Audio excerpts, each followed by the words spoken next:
Hi అండి. ఈరోజు మనం ఇంట్లోనే ఈజీగా ఎగ్ చపాతీ ఎలా ప్రిపేర్ చేసుకోవాలో ఈ వీడియోలో చూద్దాం. ముందుగా మనం చపాతీ పిండి కలుపుకొని చపాతీలు రుద్దుకొని ఇలా వన్ సైడ్ కొంచెంగా లైట్గా కాల్చి పెట్టుకోవాలి. ఆ తర్వాత ఆనియన్ తీసుకొని సన్నగా కట్ చేసుకొని పెట్టుకోవాలి. అదేవిధంగా పచ్చిమిర్చి కూడా తీసుకొని సన్నగా కట్ చేసుకోవాలి. ఈ విధంగా ఒక బౌల్ తీసుకొని ఆ బౌల్లో మనం సన్నగా కట్ చేసుకున్న ఆనియన్స్, పచ్చిమిర్చి, పసుపు, సాల్టు, కారము వేసుకొని బాగా కలుపుకోవాలండి. చూడండి, ఈ వీడియోలో చూపిస్తున్న విధంగా బాగా కలుపుకోవాలి. ఈ విధంగా కలుపుకున్న తర్వాత మనం ఎన్ని ఎగ్స్ కావాలో అన్ని ఎగ్స్ వేసుకొని బాగా కలపాలి.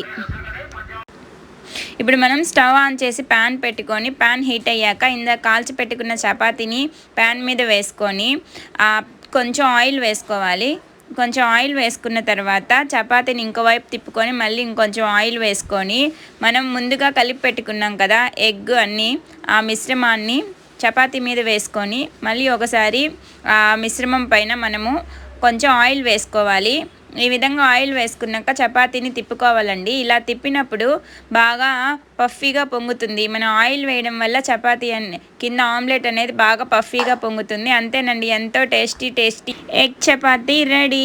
చూడండి, ఎగ్ చపాతీ రెండు వైపులా ఎంత బాగా కాలింది.